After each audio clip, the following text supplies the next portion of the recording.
Hey everybody, Siobhan here at the Womanhood Series. Hope that you are well. Today we're here with episode 7. Can you believe it? Episode 7 already.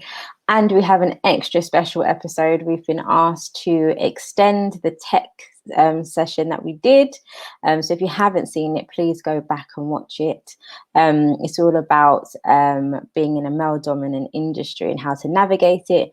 But this time we're talking about how to actually gain a career in tech. And we have the lovely Tracy Kimani with us again to share her experience with us. So let me bring her onto screen.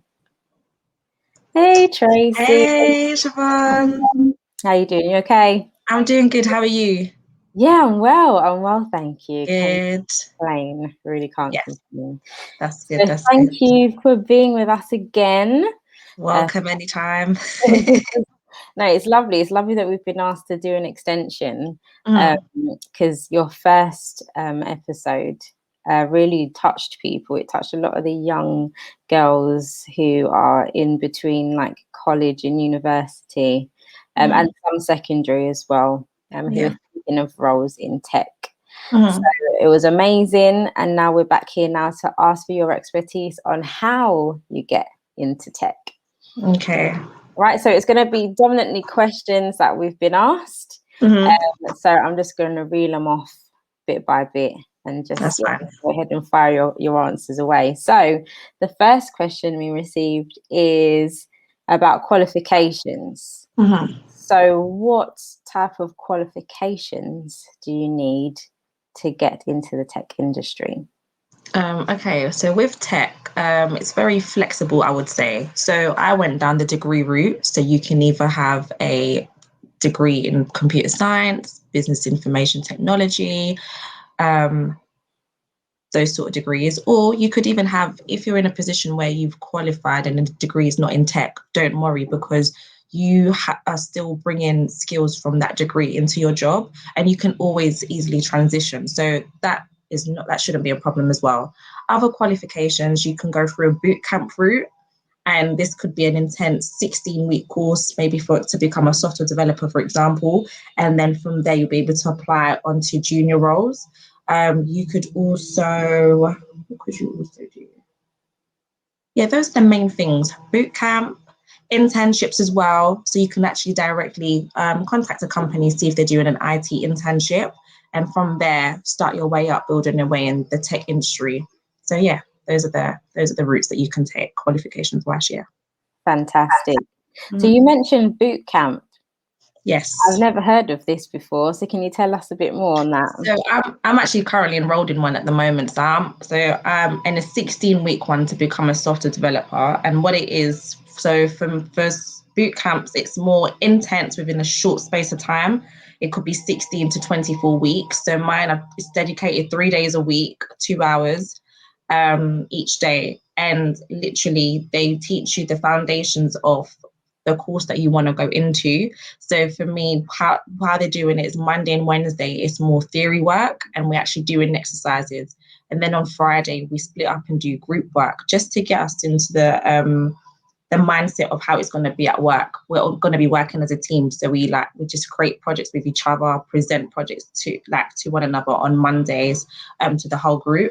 So it's very intense.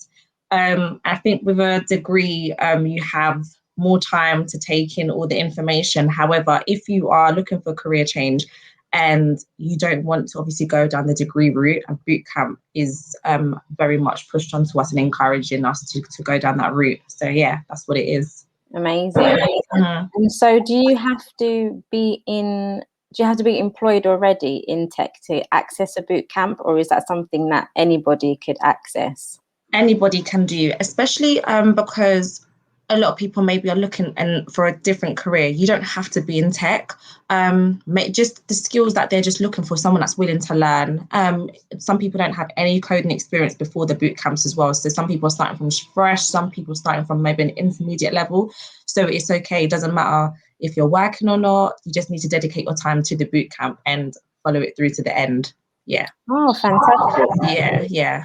And how does someone find out where to apply for one of these boot camps?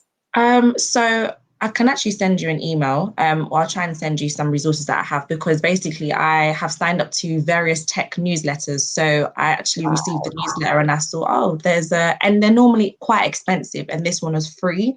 And I just was able to sign up for it. So just getting yourself, what can I say? Network with people in tech. So many people have so much knowledge, and this certain course is coming up, or we have free courses going on. So just that, sign up to them. The newsletters really help. So that's what I'll do. I'll send an email to you just to help anyone that's interested in the boot camp for the next one to get involved. Amazing. No, that's great. And I'll share that in the link, everyone, as well.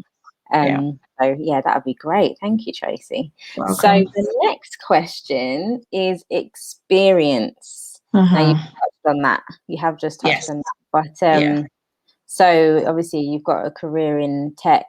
What type of experience did you have before you got into your role, and what would someone like, who's never been in tech need? Even the basic skills, what would they need before applying for a role in tech?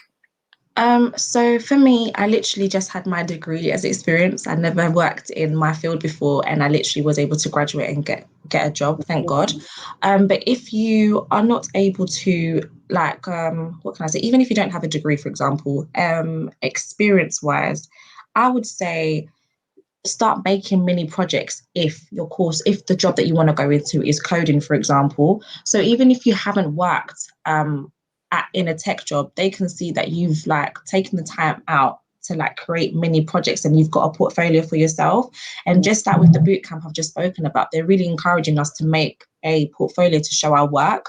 Some people haven't worked as a software developer, and literally they are going to finish the course and start applying to become a software developer without any experience beforehand.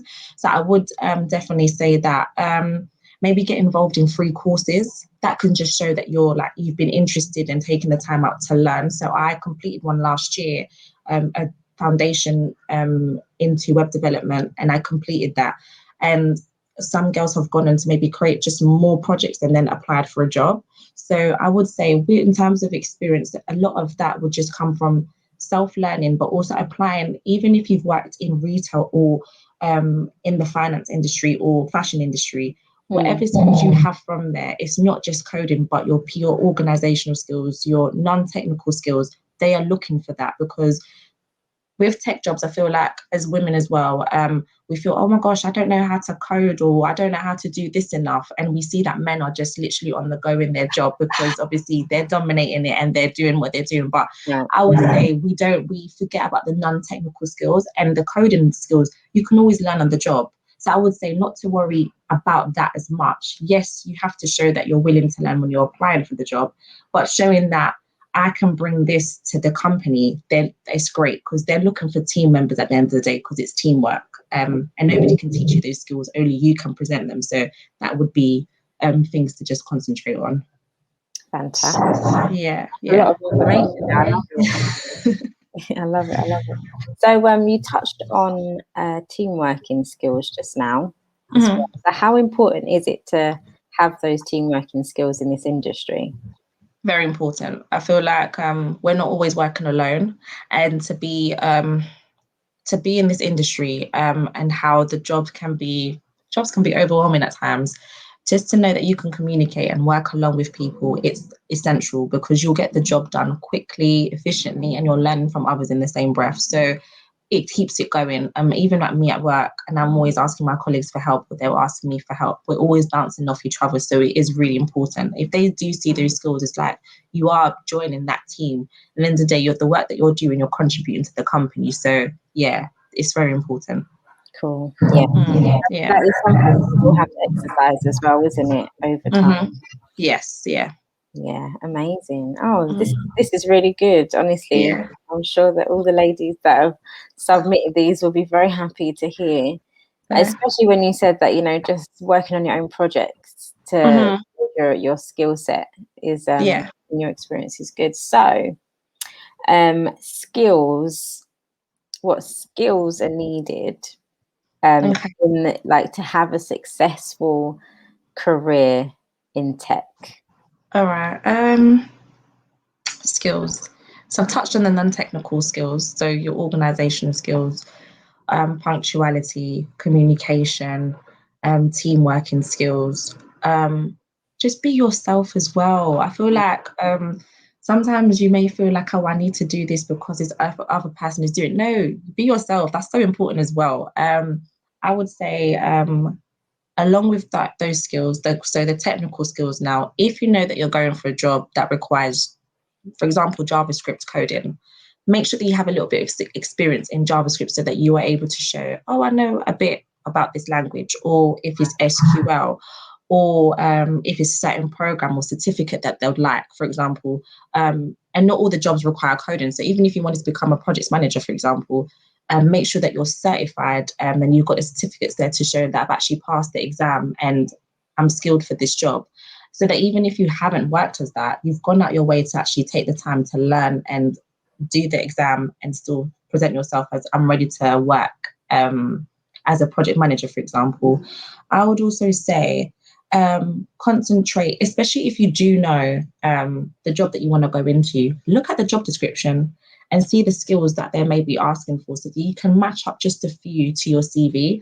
It doesn't matter if you don't tick all the boxes on the job description, because not everyone knows everything. And that's where we find that we may be scared to apply for a job because, oh, I don't know this, but I know this. No, if you can tick 6 boxes from that job description that you can do, apply for it. And the rest will come to you over time in the job. So I would say, yeah, especially if you don't know, take your time out and still research on the different jobs that you want to go into. But reading the skill set needed for that job will push you further to be, oh, let me just do a bit more self-learning before I actually apply for the job. So it will help you to get into the role much better and feel confident about it. Because even me with my job, I had a lot of my non-technical skills that were there, but I hadn't really programmed in the language that we're using at work, SQL. So they were able to teach me on the job and I was able to learn. And that's why I just say, don't put yourself down if you don't know everything, because you will learn. And yeah, that's it.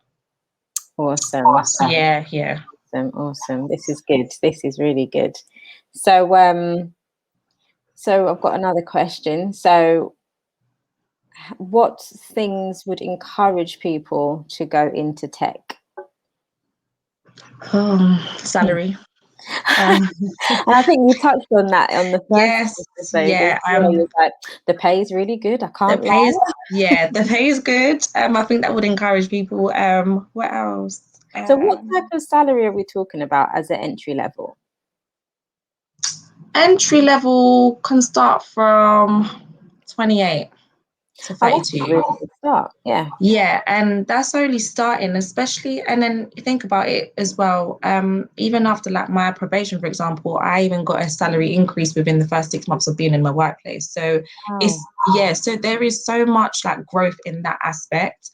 I would also say flexibility, especially now with us being able to work from home. Obviously, I don't know how long it's going to continue on for. Fingers crossed it does. But flexibility in terms of working from home and still going into the office as well, which will now you're able to have more of a work-life balance. I feel like that's what a lot of people want as well. What else would encourage? Do you know what? Knowing that you have skill sets that you can go into various jobs. I don't have to stay as a technical consultant. I can still try and branch out to a software developer, a software engineer, or maybe I want to try out and be a project manager. So many of these things, I'm gaining so much experience until I finally find the job that I want to do. I would also say for women, you are needed in this industry. It's nice to know that you're going into an industry where you are wanted. They want us. So go and apply and just, they need us. What else? What else would I say? You know what, just being part of a growing industry. Tech is taking over. This is it. This is the future. And I would just say we want to grow with what's happening. So I feel that that's more encouraging to get involved and see what our world is evolving around, which is tech.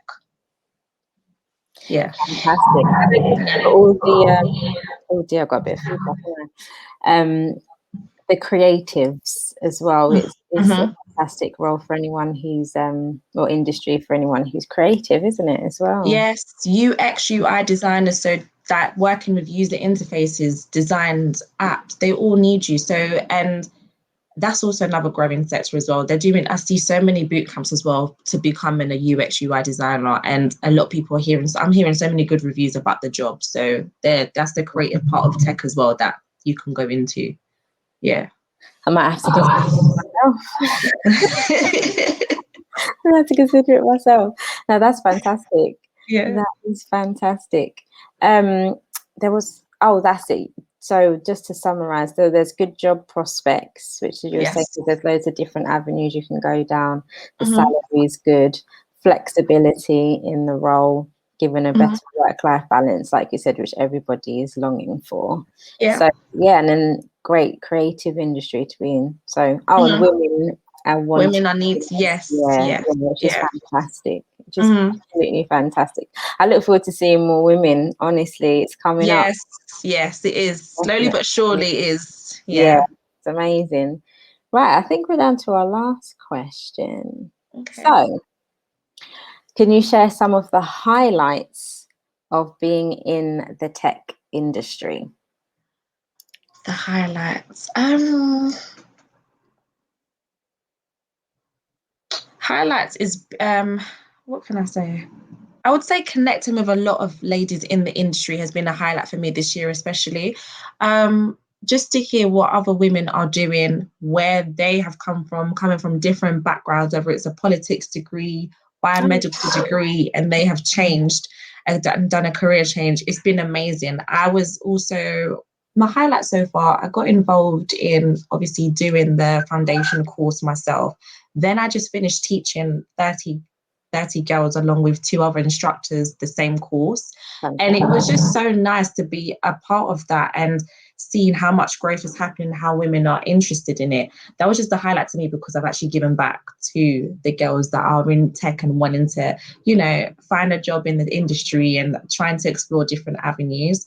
I'd also say, even at work, how much I've learned has been a highlight to me, because graduating and actually getting into my job was just a transition in itself. But highlight for me was being able to work as part of a team and seeing, I'm actually doing this job that I actually studied for, and just doing something in my industry. And also just knowing that there's so many things to do in our industry, so many certificates to get. The learning doesn't stop. I would say don't get overwhelmed. However, it's something to look forward to, because a lot of women are counting on other women to we're all sharing information, basically. We're all trying to get to the best position that we can in our careers. So it's just seeing how much work is being done. It's encouraging as well, because you may not be there where you want to be right now in your career, but knowing that, in a couple months, if I set myself this goal, I can actually get to where I want to be. So it's just, for me, I think it's just knowing that there's career growth and that there's so much for me to do. That's the highlight of it all, and just being in that tech community and that sector that I'm in keeps me going. So I would say that's what it is so far for me. Sounds like a great opinion. Yes, yeah. It really, really does. Oh, I've got one more question from me. That's fine. So what does the average day look like in terms of hours? Like, what type of commitments do you need to have to be in this role? So my work day is 9 to 5:30, Monday to Friday. So my work day would look like a meeting in the morning, so maybe half an hour, and then I'll go in and I will look into my clients' work, see if they need any updates on the scripts. If so, I'll do that for them. Or if I check any emails, for example, and they need updating on our side, I'll do that for them. Obviously before Corona, we would go into their office ourselves, but we do everything on, we log into the systems and do it on our side. So once that's updated, I'll send that back.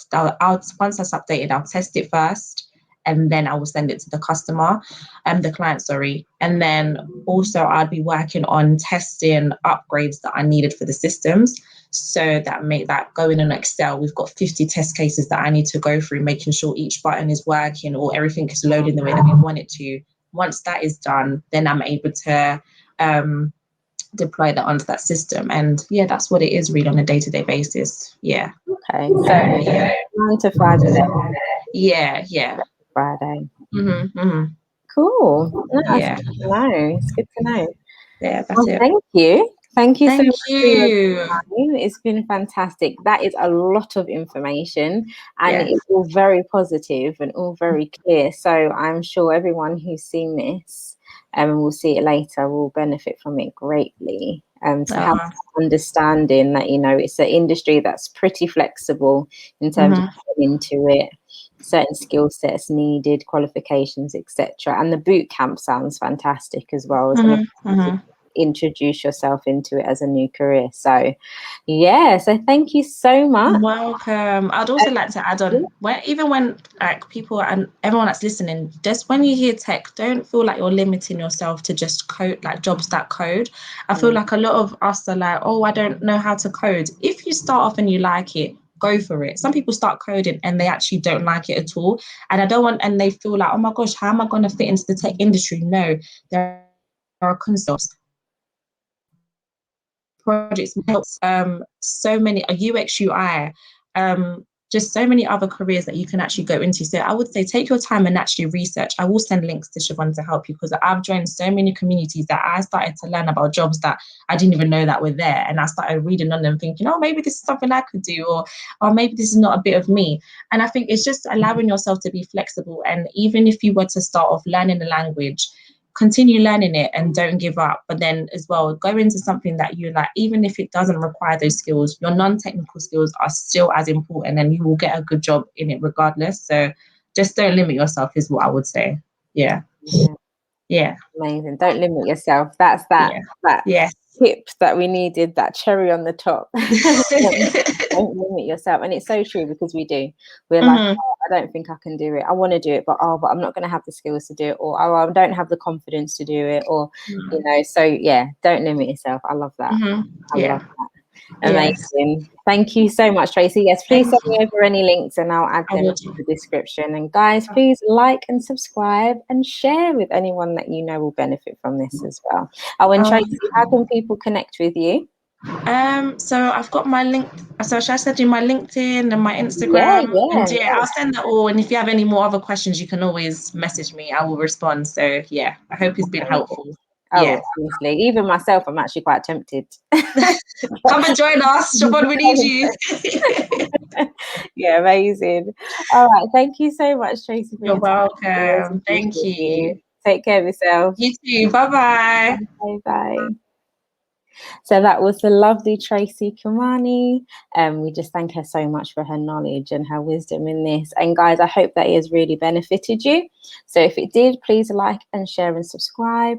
And we look forward to seeing you on the Womanhood series next time. All right, take care. Bye bye.